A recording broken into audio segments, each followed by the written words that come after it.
Ok, maintenant on va essayer de supprimer un bouquin qui nous appartient. Alors, on va aller. Alors, est-ce que j'ai fabriqué un bouquin? Ouais. Alors, est-ce que j'ai lui? Alors, est-ce que j'ai. Non. Alors, j'ai POC, le deuxième. Est-ce qu'il est à moi? Non. Ah, tiens, je crois que. Oui, non. Alors, en fait, le client, il a été configuré pour nous montrer ceux qui nous appartiennent, ceux qui nous appartiennent pas. Donc, par exemple, je crois que le. Je vais en fabriquer un là. Voilà. Ajouter un livre. Hop, hop. Et en fait, normalement, le client, donc on dit le web server là, lui-même, il va me montrer lequel j'ai le droit de supprimer ou pas. Ah, 401, pourquoi j'ai un 401? Ah, alors, tiens, c'est quoi le problème? Pop, pop, pom. Alors, eh ben, on va débugger, on va voir pourquoi on a ce souci d'un coup, alors que ça marchait tout à l'heure. Alors, cast to object ID failed for value best rating. Alors, at path ID for model book. Ok, donc en fait, je vois que j'ai un best rating quelque part, ça veut dire que le client m'a passé un best rating que je n'ai pas utilisé, alors c'est bizarre, ok. Alors là, j'ai mis un publié, pourquoi est-ce que ça marchait tout à l'heure? On va regarder les networks. Alors, je vois que, bon, déjà, on va voir, est-ce qu'il a réussi à me publier le book? Alors, attends, on va publier, failed, ok, on va regarder 401, unauthorized, ok. Donc là, on a unauthorized. Ok, c'est bizarre. Pourquoi est-ce que j'ai un unauthorized? Alors peut-être que mon token a dû changer. Alors attends. Est-ce que ça peut être possible que c'est parce que ça fait il y a une heure? Non, j'avais dit que c'était un jour. Ok. On va se refaire un compte, hein. Hop. Voilà, on va faire s'inscrire et se connecter. Donc là, on est bon. On va ajouter un bouquin. Et puis là, hop, on va faire comme ça. Genre, hop, on va faire ça. Comme ça, on saura direct. Voilà. Voilà, c'est bon comme ça. Ok, c'est mieux. Parfait. Donc maintenant, si je regarde le bouquin que je viens d'ajouter, apparemment, ah, il me le met tout en bas, d'accord? Alors, quand je regarde tout en bas, là, je clique, et en fait, là, il me dit, vous avez publié cet ouvrage, vous pouvez le modifier ou le supprimer. Ça, c'est pas quelque chose qu'on a sur les autres bouquins. Alors, on va commencer par le plus simple, qui est de supprimer.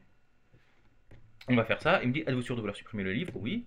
Et alors là, évidemment, ça ne marche pas, puisque je regarde dans les headers, il me fait une requête delete sur cette ID qui est là.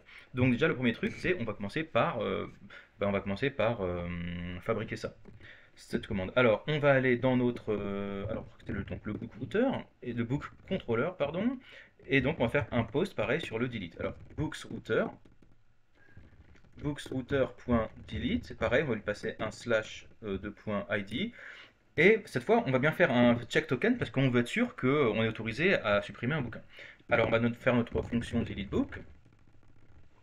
Alors, deleteBook.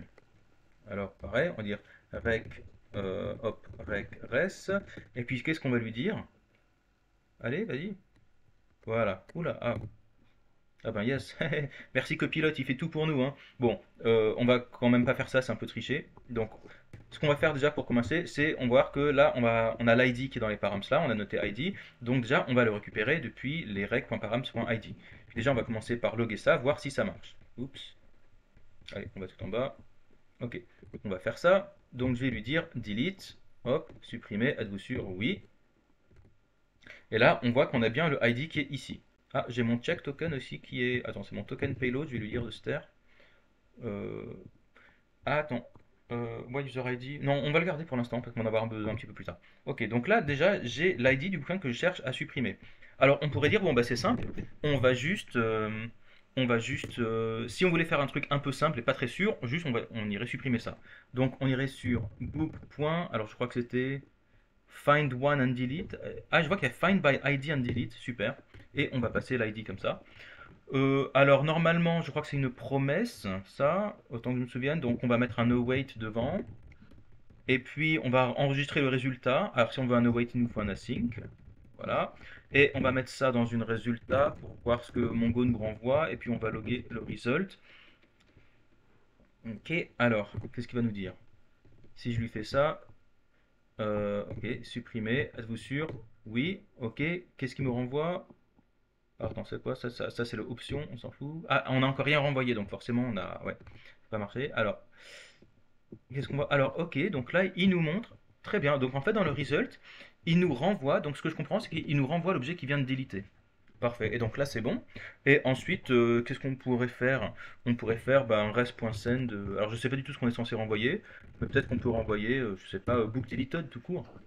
Ouais, ça suffit. Et du coup, le result, là, on n'a pas besoin. Alors, le truc, c'est que qu'est-ce qui se passe si on cherche à déliter un bouquin qui n'existe pas? On risque d'avoir un petit problème. On va essayer de faire ça. Alors, je vais essayer de simuler une requête HTTP. Voilà, donc je vais supprimer ça. Cette fois, je vais faire un delete http://localhost. Je crois que c'est 4000. Alors évidemment, je ne peux pas le faire depuis le client puisque je vois pas comment je peux envoyer une requête pour supprimer un bouquin qui n'existe pas depuis ici. Euh, ouais, on va être obligé de la simuler celle-là. Donc HTTP 1.1. Alors je ne sais plus s'il y a je sais pas du tout ce qu'on est censé mettre. Bon, on va juste tout simplement fabriquer un bouquin et le supprimer et puis voir. Ah merde, pardon. Hop, hop, 23, 3, 4. On va se connecter et puis on va ajouter un bouquin et on va voir quelle est la commande qui est envoyée quand il nous. Hop, on va voir la commande qui est envoyée, donc on fait publier. Ok, très bien. Maintenant, on va lui demander de le supprimer. Donc c'est celui qui est tout en bas, autant que je me souvienne. On va aller là. Et alors, est-ce que j'ai envie de le supprimer? Alors, j'ai pas envie de le supprimer parce que c'est. Ah, mais si, ouais. Non, je vais pas le supprimer pour l'instant. J'ai envie juste de regarder la requête qui est partie. Donc, je vais faire comme ça. Je vais faire supprimer. Voilà. Et alors, je vois donc que c'est une commande delete qui est envoyée avec un ID. Donc, ça, c'est bon.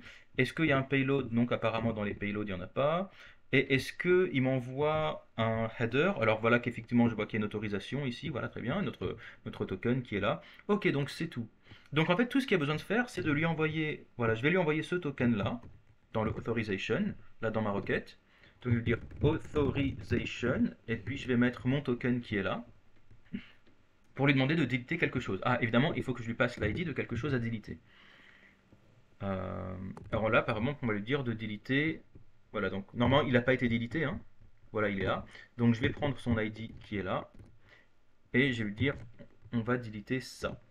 Ah non, pardon, c'était API slash books slash machin. Voilà. Très bien. Donc là, si je lui envoie cette requête, il va bien me la supprimer en base de données. Par contre, qu'est-ce qui se passe si je lui passe un mauvais ID? Donc là, je vais enlever le 4 là à la fin et on va voir ce qui se passe. Donc là, normalement, il ne va pas le trouver dans la base de données. Alors, attention, c'est parti, on y va, send request, hop. Aïe aïe aïe, il me dit 200 OK et il m'a supprimé un machin. Alors, est-ce qu'il me l'a supprimé vraiment? Book deleted? Ah ouais, vraiment? Il a réussi à le trouver? Ça m'étonne. Attendez, on va modifier, on va lui mettre un ID qui n'existe pas. On va faire comme ça. Je vais lui dire fake ID. Et qu'est-ce qu'il va me dire? Send request. Ah, il m'envoie encore un 200 OK. Donc là, effectivement, il y a un problème.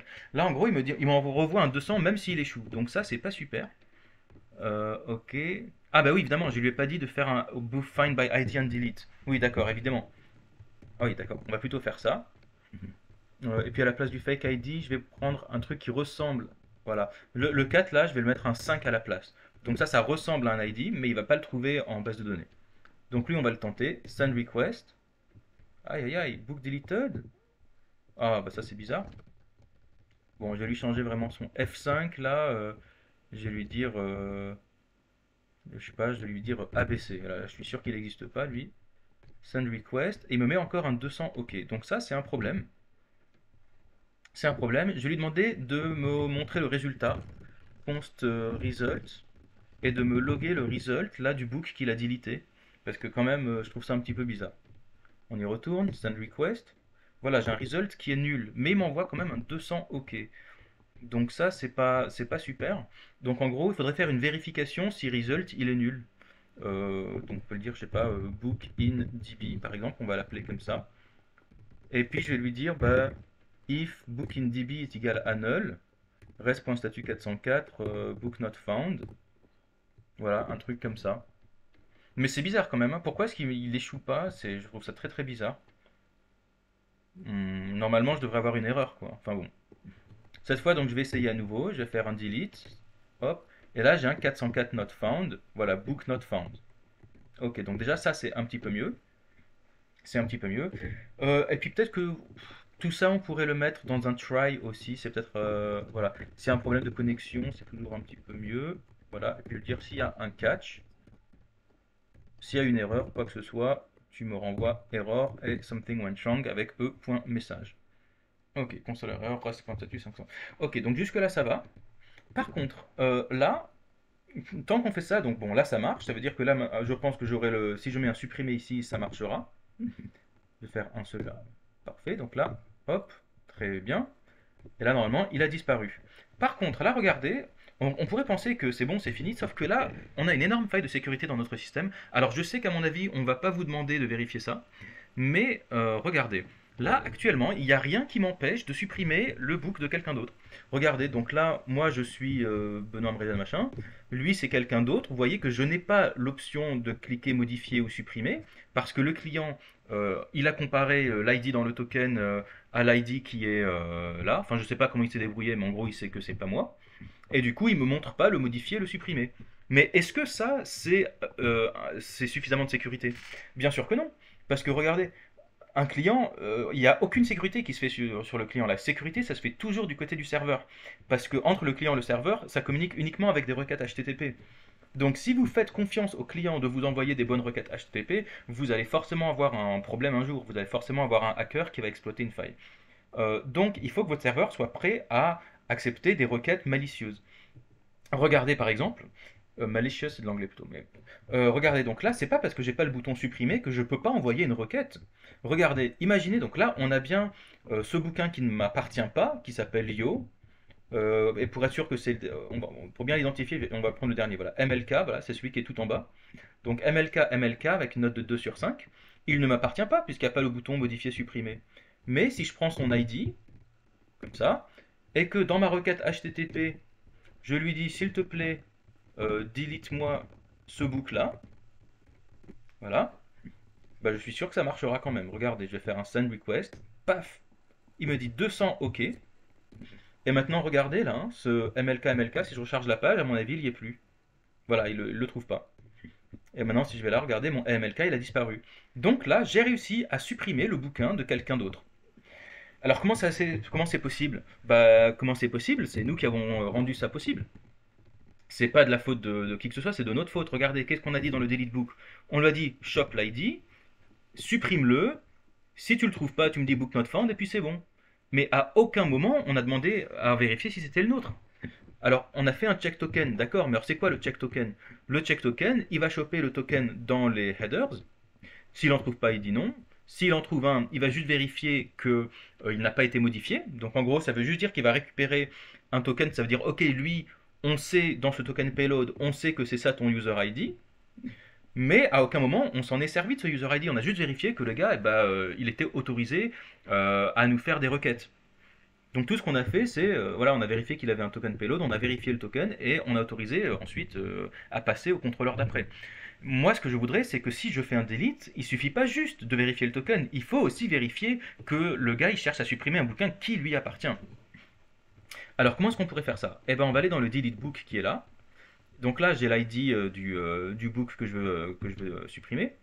Et ensuite, comment est-ce que je fais pour savoir à qui il appartient ce book?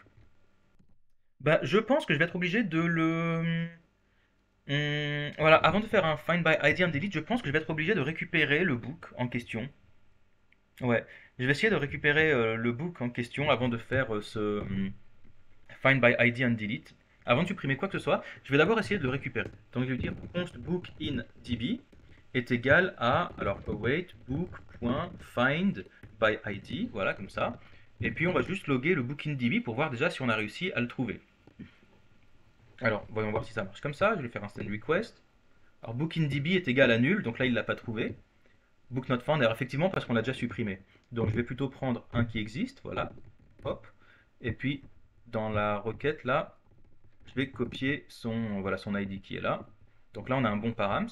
Alors, je ne lui ai pas demandé de le supprimer, hein, vous avez vu, je lui ai pas là, il ne supprime pas pour l'instant. Juste, il vérifie que ça existe. Alors, send request, voilà. Et donc là, on a le book InDB. Et alors, dans le book InDB, on voit qu'on a un user ID. Ok, donc c'est lui qu'on va récupérer. Voilà. Alors, on va le voir const user ID, on va dire user ID in DB est égal à, voilà, donc bookindb.userid. Ah oui, alors là, il me dit, attention, bookindb, là, ce find by ID peut nous renvoyer nul. Donc, effectivement, ouais, on va plutôt cette vérification là, si bookindb est nul, on va plutôt la mettre un peu au-dessus. Donc ça, je vais le monter là d'une ligne ou deux, comme ça, voilà. Je lui dis si bookindb est nul, on lui dit book not found. Donc là, si on est en dessous, ça veut dire que là, on a bien un user un InDB qui existe. Ok, donc là, j'ai son user ID qui est là. Très bien. Donc ça, jusque-là, ça va. Par contre, comment est-ce que je sais, comment est-ce que je connais le user ID du gars qui vient de faire la requête? Parce que là, moi, je connais, je sais que ce user ID là, bon, je sais que ce bouquin, il appartient à Michel, mais comment est-ce que je sais que c'est Michel qui est en train de me faire une requête? Eh ben, il faudrait regarder la requête elle-même. Alors le problème, c'est que moi, comment est-ce que je fais pour connaître ça? Bah, j'ai pas grand-chose. Regardez. Ou d'où est-ce qu'il vient le user ID dans la requête? Vous vous souvenez de ce qu'on avait dit? On l'avait mis dans le token. Et effectivement, regardez, si on log le token, on devrait pouvoir le voir. Regardez, je vais dans le check token. Alors, où est-ce qu'il était? Je crois que c'était. Alors, je m'y perds un petit peu. Voilà, ah bah voilà, le check token, il est là. Notre check token, c'est lui qui regardait le token, ok, et qui nous a console logué le token payload. Et effectivement, regardez, voilà, le token payload, il est là. Et donc là, j'ai un user ID qui est ici. Et donc moi, ce que je veux là, c'est dire, est-ce que dans le token payload, lui aussi, c'est Michel? D'ailleurs, là, on le voit du premier coup d'œil que là, on voit que c'est Michel qui est en train de chercher à supprimer le bouquin de Jean-Marc. Et que donc là, on voit que c'est pas le même. Donc là, normalement, on est censé dire non. Alors, le token payload, il est là. Par contre, j'ai un petit problème, c'est que mon token payload, dans quelle fonction il est? Il est dans la fonction checkToken. Et si vous connaissez un petit peu le JavaScript, vous savez que tout ce qui se passe à l'intérieur d'une fonction est invisible à l'extérieur. Donc, ce token payload, comment est-ce que je fais pour le sortir?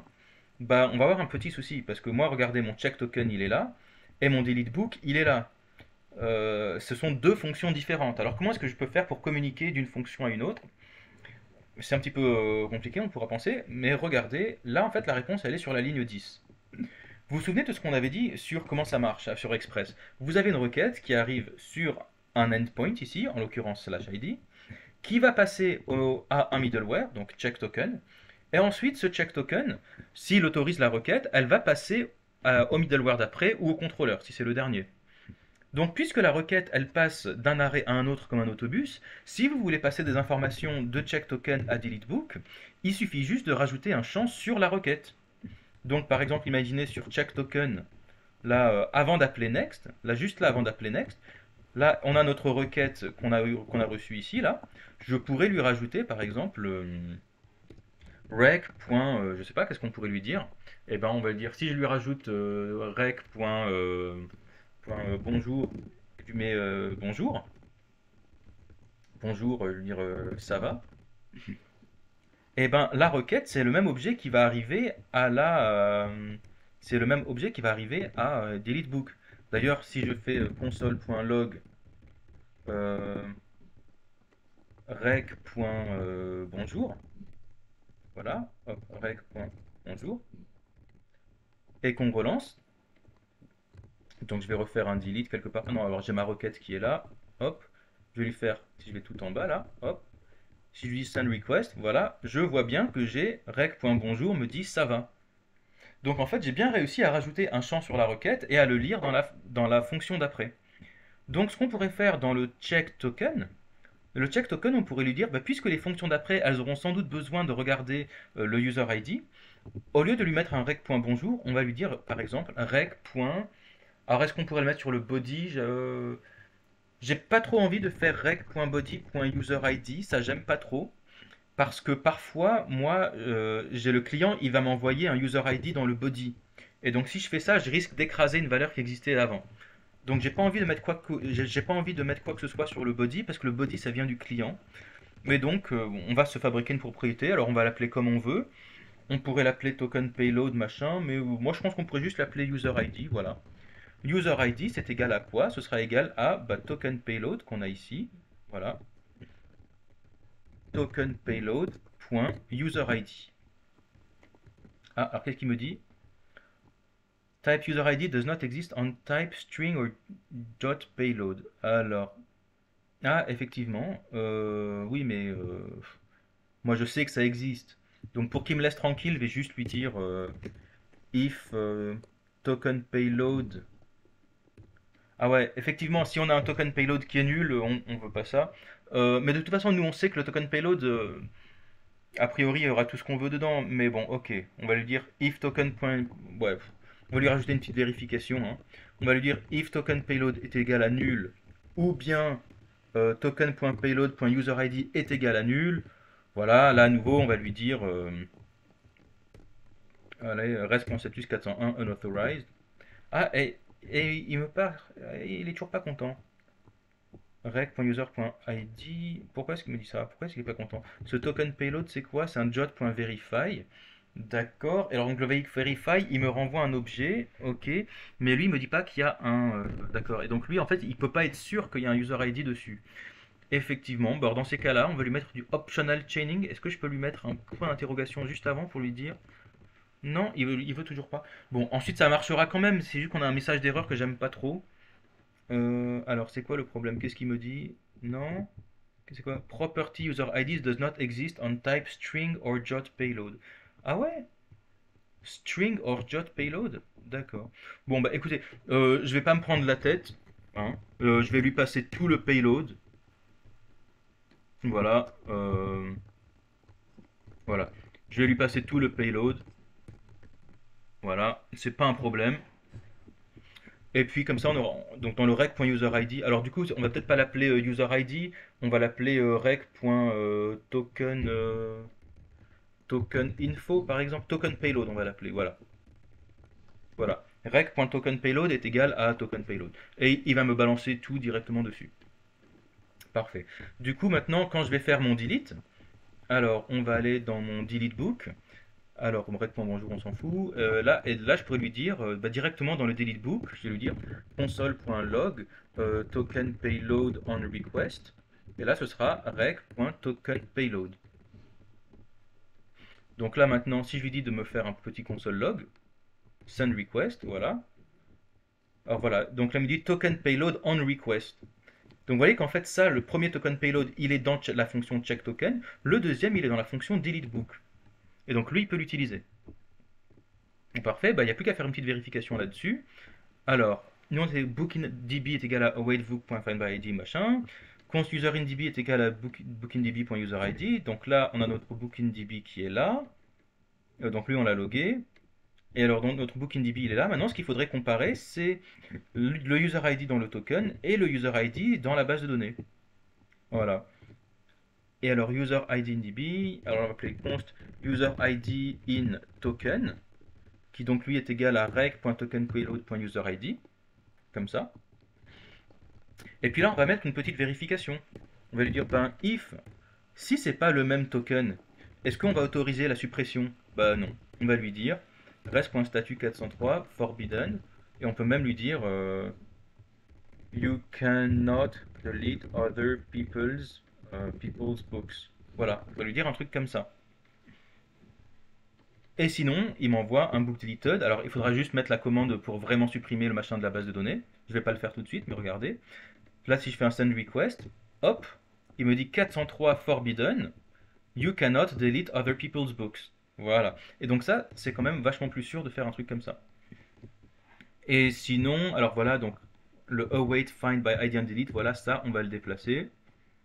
Et on va le mettre ici. Voilà.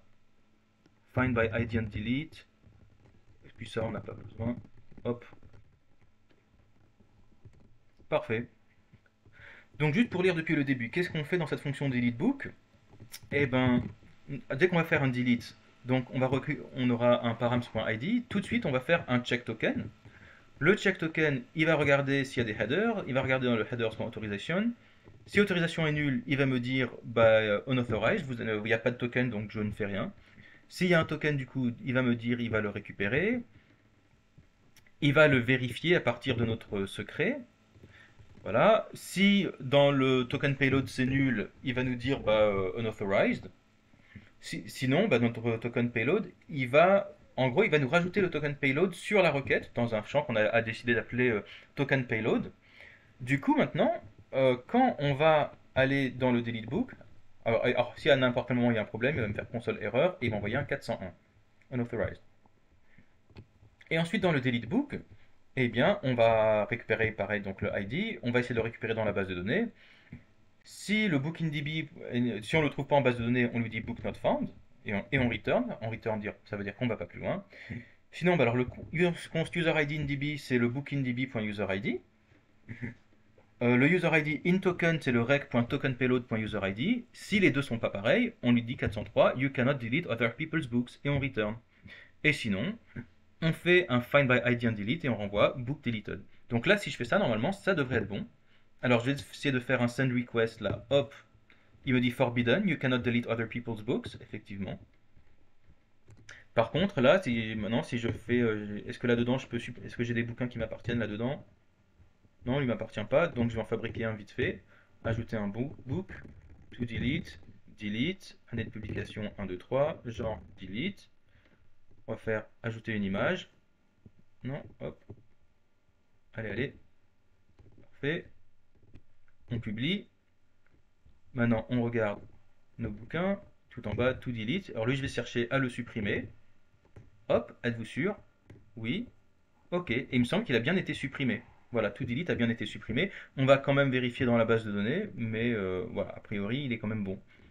Alors, où est-ce qu'elle est ma base de données? Elle est là. Et si je vais dans mes books, voilà, si je cherche là, j'en ai aucun qui s'appelle delete. Voilà, c'est parfait. Donc, on a bien fait la fonction delete. Et encore une fois, n'oubliez pas que la sécurité, ça se fait du côté du serveur et pas du client. Donc voilà, il ne faut pas oublier de vérifier quand même que le token est le bon, et que c'est bien le bon user. Et on ne peut pas faire confiance au site web pour nous envoyer des requêtes appropriées. Ok, très bien. Maintenant, dans la vidéo d'après, je pense qu'on va pouvoir faire tout ce qui est modification.